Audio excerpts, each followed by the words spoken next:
Здравствуйте, в эфире «Настоящее время» из студии в Вашингтоне. С вами Юлия Аппел. Сегодня в программе.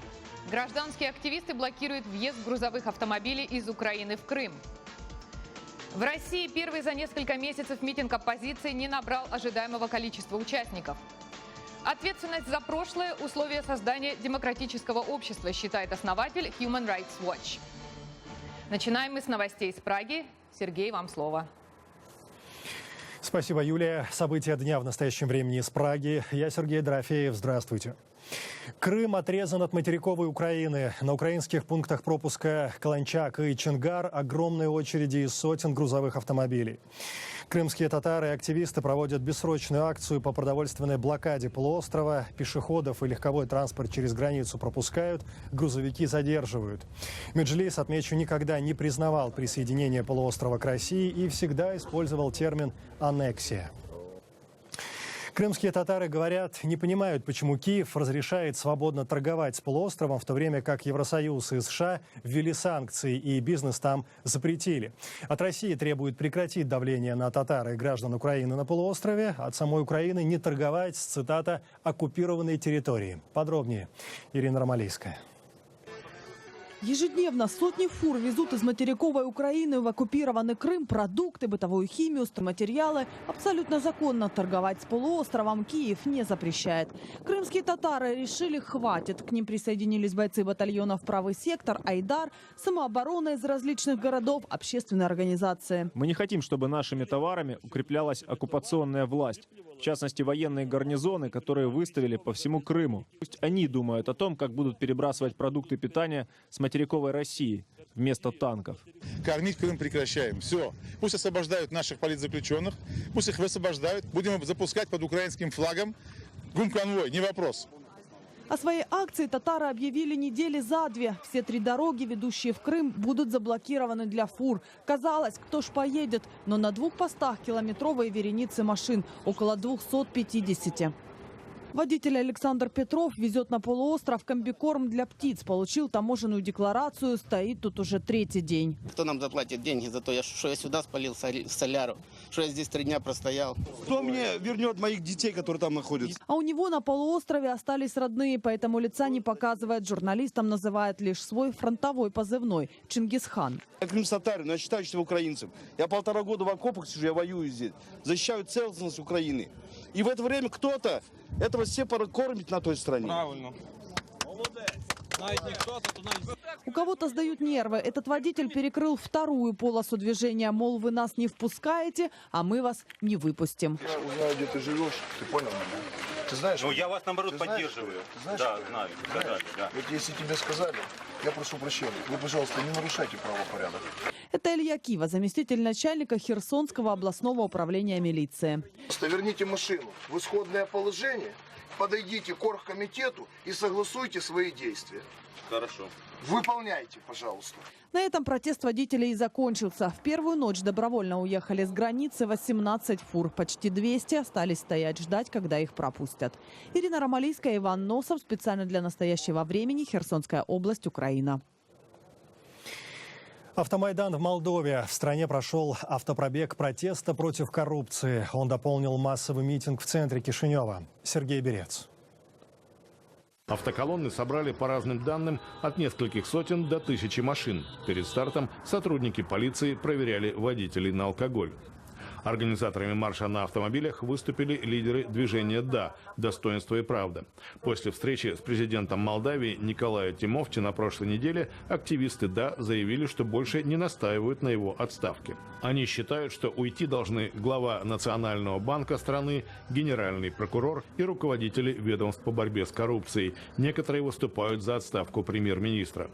Один из руководителей движения «Да», Василий Настаси, заявил о намерении продолжать активные действия вопреки утверждениям о спаде протестного движения. Наши акции будут идти по нарастающей. Возможно, мы объявим всеобщую забастовку. Возможно, мы организуем кампанию гражданского неповиновения или призовем людей не платить налоги, которые попадают в руки преступников, находящихся у власти. Акции протеста против коррупции в Кишиневе сравнивают с киевским Майданом. По инициативе движения «Да» активисты в начале сентября разбили палатки в центре города и говорят, что будут стоять до победного конца. Силы протестующих поддерживают развернутые на площади кухни. За состоянием здоровья участников акции следят медики. Власти заявляют, что не будут разгонять людей. О своем намерении присоединиться к движению протеста заявили левые силы Молдавии, наша партия и партия социалистов. Конечно, не такой, как в Молдове, но митинг и в Москве. Накануне в столице Алексей Навальный и его сторонники проводят акцию «За сменяемость власти». Нам страшно, конечно, за себя, а за родину еще страшнее. Поэтому мы выходим и будем выходить. Первоначально митинг планировалось провести в центре Москвы, однако власти согласились лишь на окраину города и выделили оппозиционерам район Марьино. Кстати, там живет и сам Навальный. По данным полиции, к началу митинга собралось около 500 человек. Организаторы утверждают, пришло более 7 тысяч. Если кто-то убил моего товарища, известного политика, мой план в том, чтобы четко со сцены заявить, что я считаю, что его убил Рамзан Кадыров, возможно, по приказу Путина, и я не буду это молчать. Несмотря на то, что меня могут засудить или посадить, поддерживаете вы мой план или нет? Нет сегодня ничего важнее в нашей стране, чем сопротивление. Каждый из нас – это то, как он сопротивляется. Мы уедем из России. Нет! Мы оставим нашу страну проходимцам. Нет! Это наша страна, это наш город, и мы будем биться за свою страну. Конечно, некоторые люди, загнав этот митинг, как им казалось, глубоко в Марьино, очень собой гордятся. Это у них работа такая, сначала глубоко загонять, а потом гордиться. Но я очень рад, что сорвать это все не удалось, что нас так много, и что все мы можем приветствовать друг друга. Пока оппозиционеры протестовали, в Москве проходило и другое мероприятие с иной идеологией – съезд сепаратистов. Представители непризнанных государств со всего мира съехались в Россию на конференцию под названием «Диалог наций. Право народов на самоопределение и построение многополярного мира». Организатором мероприятия выступило антиглобалистское движение России. Гостями форума, который проходил президент отеля и проводился на деньги президентского фонда, стали делегаты из Ирландии, Пуэрто-Рико, пустыни Сахара, штата Техас и, конечно, ДНР, ЛНР. Беата Бубенец. Кого только нельзя было увидеть на слете сепаратистов, который накануне прошел в одной из московских гостиниц. Вот пуэрториканец Рамон Нинавич рассказывает о легитимизации незаконной оккупации его государства со стороны США. Это ирландский националист, представитель радикальной партии Шин Фейн. Несмотря на брутальный вид, рассказывал о притеснении его прав со стороны англичан. Я призываю всех людей доброй воли поднять высоко над головой осиновый кол, который рано или поздно возится в сердце американских упырей. За суверенитет, за планету народов и наций. Тут же на форуме участники заявили о первом шаге по борьбе с Америкой. Например, у нас в марте следующего года в Техасе возможно проведение референдума за сесессию этого штата от территории Соединенных Штатов Америки. Тот факт, что Россия имеет успешный опыт в организации проведения референдумов, могли подтвердить представители самопровозглашенных, но пока не признанных ЛНР и ДНР, которые, конечно же, тоже были на этом форуме. Группа бородатых мужчин в черном – бывшие соратники известного российского националиста Демушкина. 1,5 года назад уже в составе организации «Енот-Корп» одними из первых поехали добровольцами в ЛНР. Сейчас у ребят политические амбиции. Не тупоголовая пехота, поэтому надо показывать людям, что мы еще можем принимать участие в каких-то официальных нормальных проектах. На форуме зашла речь также о Чечне. Однако защищать право чеченского народа на самоопределение никто не собирался. Беата Бубенец, Москва, для настоящего времени. Время передавать слово в Вашингтон.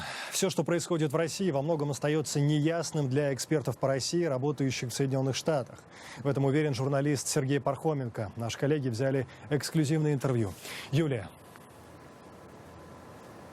Спасибо, Сергей. Почему при очевидных трудностях в экономике и печальных последствиях аннексии Крыма России в обществе не растут протестные настроения. Что правящая элита предлагает гражданам взамен гражданских свобод?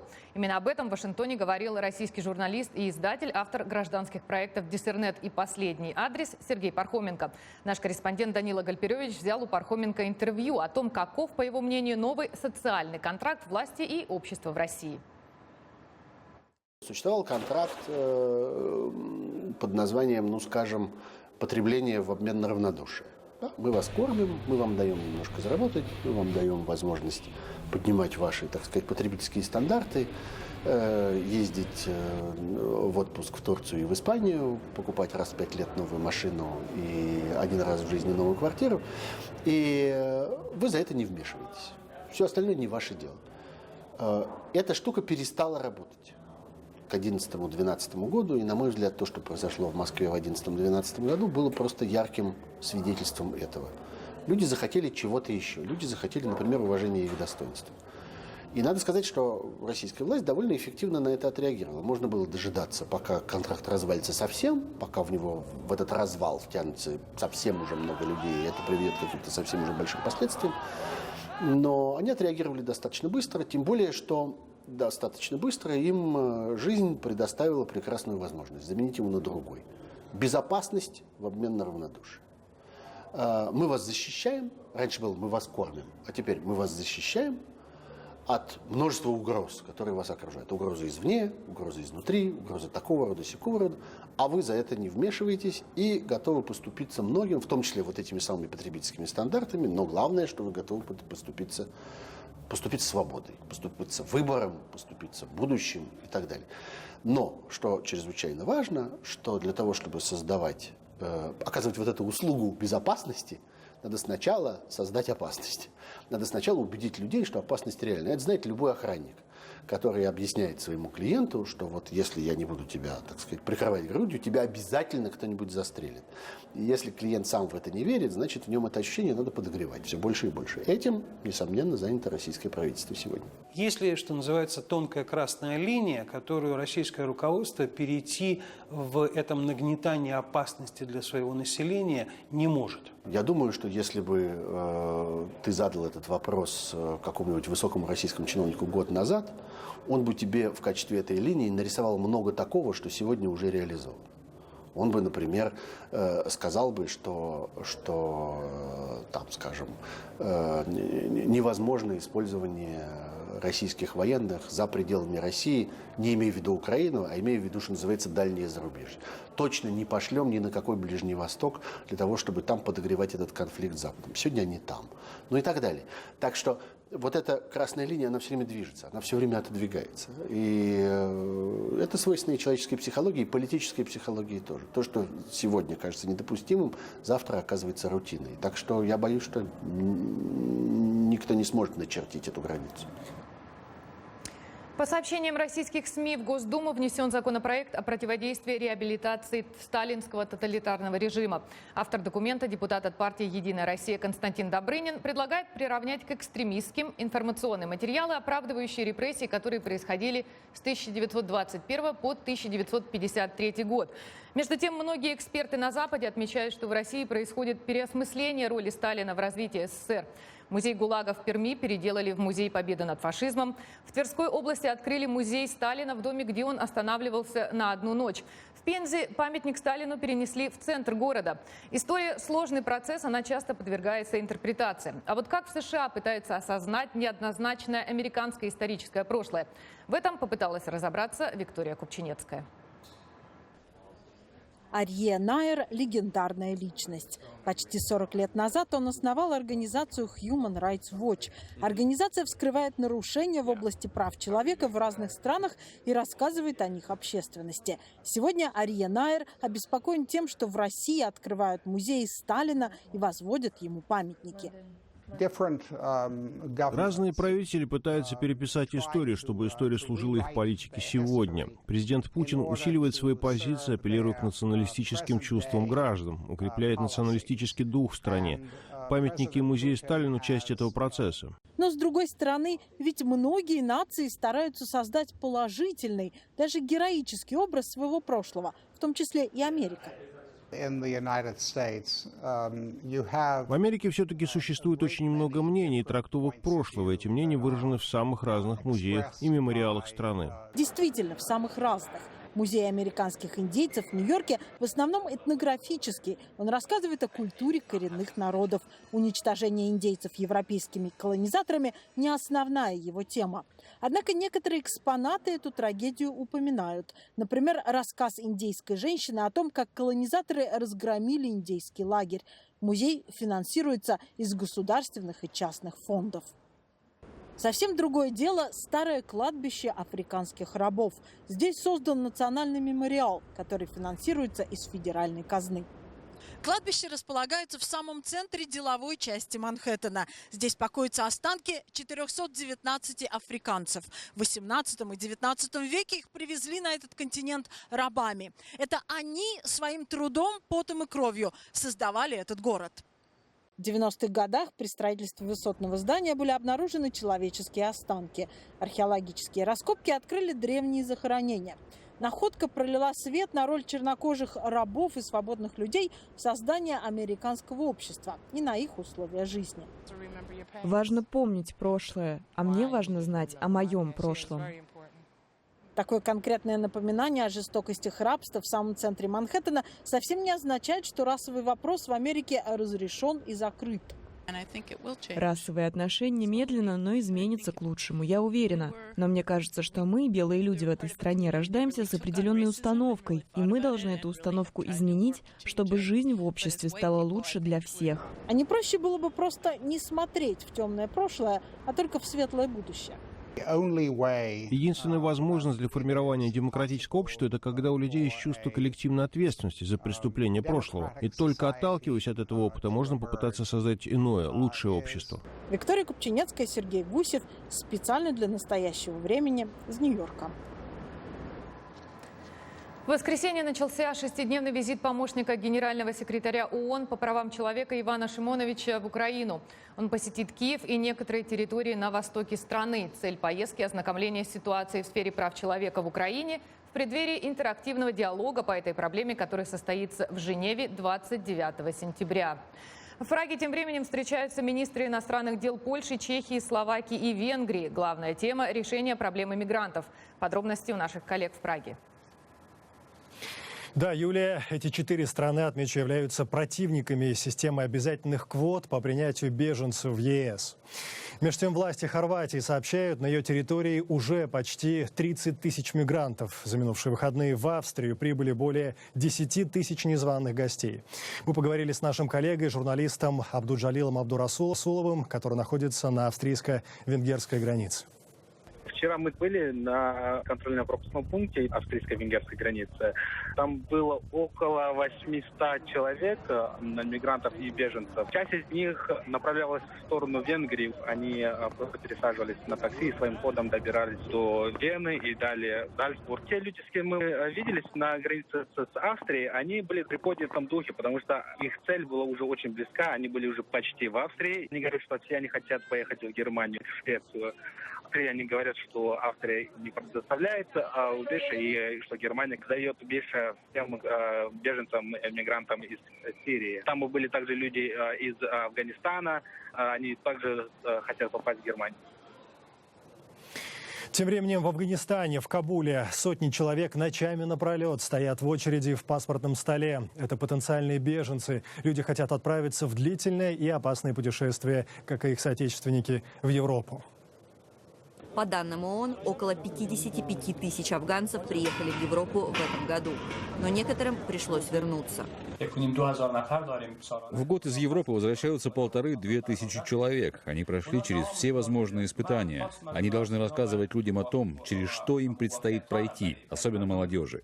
Очередь продолжает расти. После того, как паспорт получен, надо попасть на ночной автобус до одного из пограничных с Ираном городов. Автобусная станция сейчас загружена как никогда. В недавнем прошлом до Немруза ходило 10-15 автобусов. Сейчас пассажиров значительно больше. И до Немруза, и до Герата ходит по 40-50 автобусов. Путь до границы занимает около 12 часов. Но это только начало пути в 6000 километров, который приведет мигрантов в Европу. Проблема мигрантов в Европе – одна из главных тем и в Соединенных Штатах. Вашингтон выступает со своей инициативой. Юлия, эфир ваш. Спасибо, Сергей. Это так. Госсекретарь Джон Керри заявил, что в будущем году США увеличат квоту на прием беженцев до 85 тысяч человек. К 2017 году это число достигнет 100 тысяч. Большое количество беженцев прибудет из Сирии, а также из регионов Африки, охваченных конфликтами. Тем временем волна насилия и террора в мире резко ухудшила ситуацию с религиозными свободами. Об этом говорится в новом докладе, который ежегодно публикует специальная независимая комиссия при Конгрессе США. Речь в документе в первую очередь идет об Африке и Ближнем Востоке, регионах, где растет влияние так называемого исламского государства. О трудностях и проблемах, с которыми приходится сталкиваться поборникам религиозной свободы, в материале Вадима Оленичева. Специфика гуманитарных кризисов, которыми охвачена сейчас наша планета, заключается в том, что самые чудовищные акты насилия могут подаваться их идеологами как богоугодное следование религиозным заповедям. Боевики так называемого исламского государства, занимая иракские и сирийские города, первым делом изгоняют из них или даже убивают без суда и следствия представителей других религий. Если вы помните, позитивный в своей основе идеал социальной справедливости в свое время присвоили себе коммунисты, после чего они совершили множество ужасных вещей во имя благополучия трудящихся и всех обездоленных. То же самое мы видим с лидерами ИГИЛ. Они поставили ислам себе на службу, но при этом извратили исламские лозунги. И нельзя допускать, чтобы это сходило им с рук. В последнем докладе Комиссии США по международной религиозной свободе говорится, что число беженцев из Ирака и Сирии, спасающихся в том числе и от религиозной мести исламистов, уже приближается к 9 миллионам человек. В Африке нигерийская группировка Боко Харам, объявившая себя крылом ИГИЛ, организует массовые убийства как христиан, так и мусульман, принадлежащих к другим ответвлениям ислама. Гуманитарный кризис и ситуация с беженцами на Ближнем Востоке и в Африке вынудили комиссию перевести сразу 4 страны – Ирак, Сирию, Центральноафриканскую республику и Нигерию – в категорию государств, которым требуется проявлять наибольшее внимание. Это значит, что их правительства или чинят произвол, или допускают самые вопиющие случаи подавления религиозной свободы. Мьянма, известная также как Бирма, является еще одним государством, где местные жители изгоняются из родных мест и преследуются за свои религиозные убеждения. Число таких вынужденных переселенцев уже превышает 240 тысяч человек. Российская Федерация пока не занесена в список стран мира, где проблема насилия на религиозной почве стоит наиболее остро. Но даже за неполный 2014 год, как указано в докладе, жертвами религиозного насилия в России стали 14 человек. Еще 77 получили увечья и травмы. Нам хотелось бы, чтобы в России было больше религиозной свободы, особенно для религиозных меньшинств, таких как свидетели Иеговы или евангелисты.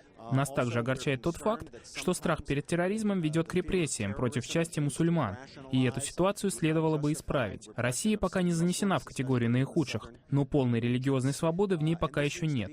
А без этого не все россияне могут себя чувствовать свободными. Свобода граждан исповедовать любую религию – это священное право любого человека, напоминают эксперты. Пример с ИГИЛ наглядно демонстрирует, что для религиозных фанатиков не существует государственных границ. А значит, и бороться с религиозным экстремизмом необходимо на международном, общечеловеческом уровне. Вадим Оленичев, Андрей Дегтярев. Настоящее время. Вашингтон. Во вторник Папа Римский прибудет с визитом в США после нескольких дней, проведенных на Кубе, где он встретился с бывшим кубинским лидером Фиделем Кастро и отслужил воскресную мессу. Выступление понтифика состоялось на площади Революции в Гаване на фоне портрета одного из кубинских революционных лидеров Че Гевары. Во время мессы была задержана небольшая группа активистов, которые выкрикивали лозунг «Свободы» и пытались распространить листовки. Папа Римский приложил немало усилий для восстановления отношений между Вашингтоном и Гаваной. Во время предстоящего визита в США понтифика примет в Белом доме президент Обама. Кроме того, он станет первым главой Римско-католической церкви, который выступит с обращением к Конгрессу. Далее в его планах поездка в Нью-Йорк и Филадельфию, и везде ему готовят подарки и сюрпризы.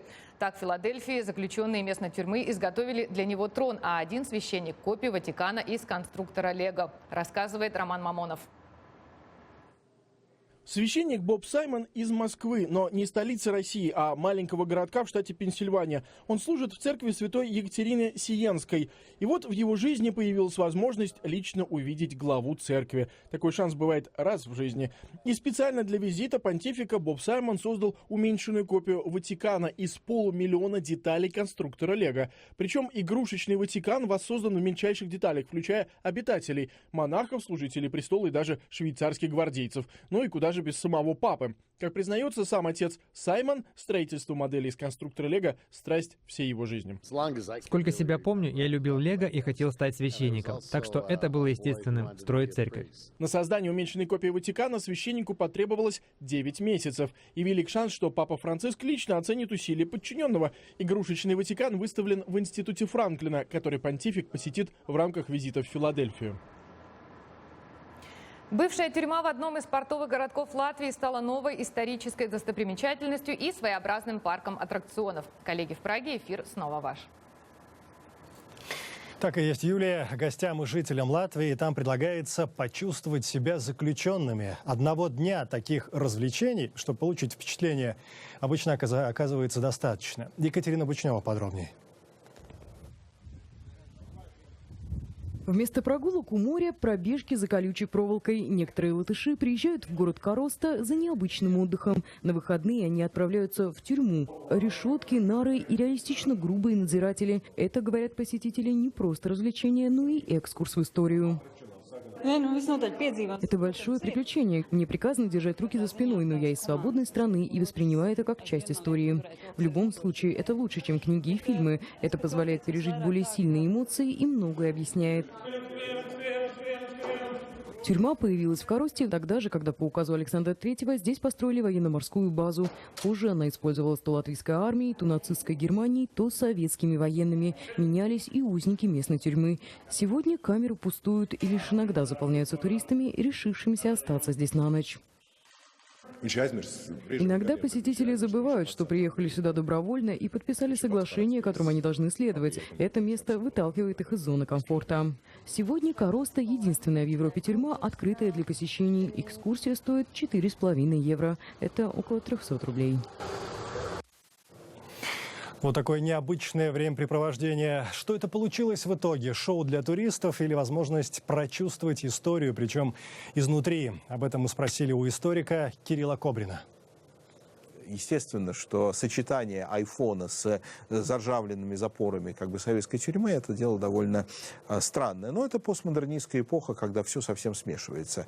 Затея не очень удачная, но я бы предложил организаторам, очень скромно предложил, переделать тематический парк, не имеющий особого смысла, в настоящий музей. Музей неволи при различных режимах. Все-таки надо не забывать, что заключенные – это люди. И на самом деле сравнить то, как жили заключенные и что с ними делали при царе, в Первой Республике Латвийской, при нацистской оккупации, при советской оккупации и сейчас, и сделать из этого какие-то выводы о прошлом этой страны и о том, как ведут себя люди в разных обстоятельствах, я думаю, что это было бы очень полезно. Это программа «Настоящее время». Продолжаем. Слово коллегам в Вашингтоне. Юлия. Спасибо, Сергей. 12 наград, рекорд в истории премии Эмми установил сериал канала HBO «Игра престолов». Всего в этом году «Игра престолов» была заявлена в 24 номинациях. Питер Динклэйдж, исполнитель роли Тириона Ланнистера, был признан лучшим актером второго плана. Также сериал был отмечен за лучшую режиссуру и сценарий в категории драматических шоу. Лучшей актрисой в этом году стала Виола Дэвис за роль в сериале «Как избежать наказания за убийство». Премия Эмми, телевизионный аналог Оскара, вручается с 1949 года. Ведущим 67-й церемонии в Лос-Анджелесе стал актер Энди Сэмберг. На этом наша передача подошла к концу. Спасибо, что были с нами. Мы благодарим коллег в Праге и прощаемся с вами до завтра. Сергей.